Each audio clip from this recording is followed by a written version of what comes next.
5 Chinese zodiac signs ang suswertehin mula Abril 22 hanggang 28. Ox, ang pagsusumikap ay nagbubunga. Ang swerte mo ngayong linggo, Ox, ay tungkol sa pagtanggap ng mga gantimpala ng iyong pagsusumikap sa nakaraan. Ang cosmic forces ay naghahanda upang pagpalain ka ng masaganang ani, kaya ihanda ang iyong sarili para sa kapistahan. Para sa ilan sa inyo, ang pagpapalang ito ay magiging biyaya din sa iyong mga mahal sa buhay dahil ang kanilang buhay ay kaakibat ng buhay mo.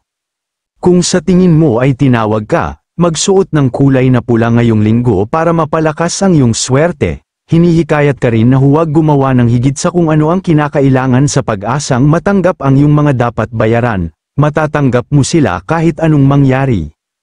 Monkey, ang iyong swerte sa linggong ito ay tungkol sa pagpapakita kung ano mismo ang nais mo. Kaya isulat ang iyong mga intensyon at ayusin ang iyong mga kagustuhan, upang hindi ka mag-iwan ng saklaw para sa mga pagsisisi o nakalimutan na mga punto. Hinihikayat kang gumawa ng isang manifestation ritual kapag alam mo na kung ano ang gusto mo. Dahil maaari mong ihatid ang iyong swerte dito, ang mga lemon ay magiging maswerte para sa iyo ngayong linggo, at pati na rin ang kulay na dilaw. Kung sa palagay mo ay tinawag ka, maaari ka ring gumamit ng mga limon sa iyong ritual upang matulungan kang iwasan ang negativity at masamang mata.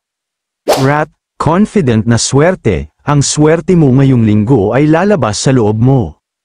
Gagawin mo ang iyong mga araw gaya ng nakagawian at biglang i-unlock ang iyong swerte kapag gumagawa ka ng isang bagay na may maraming focus at drive.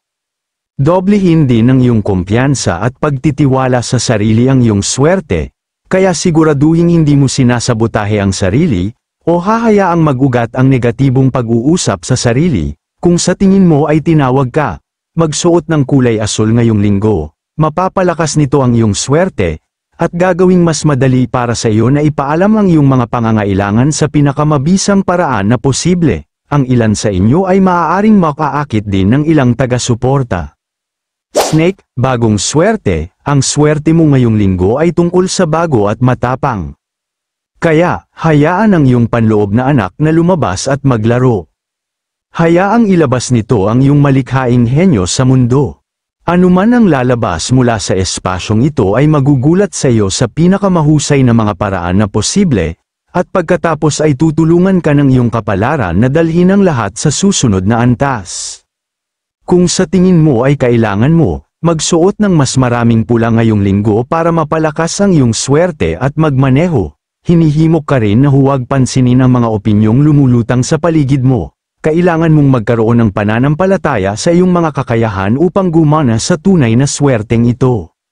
Rooster, malakas na swerte, talagang malakas at matatag ang swerte mo ngayong linggo.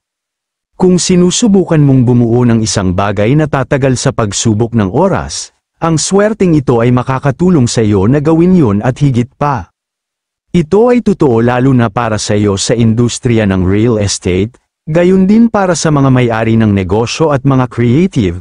Kung sa tingin mo ay tinawag ka, maglakad ng walang sapin sa lupa kahit isang beses sa linggong ito, mas lalo kang mapapaground at mapapahusay ang katatagan at lakas ng swerteng ito. Ang paglalakad ng walang sapin sa iyong tahanan ay mahalaga din. If you don't want to expose yourself to pinch pebbles and insects,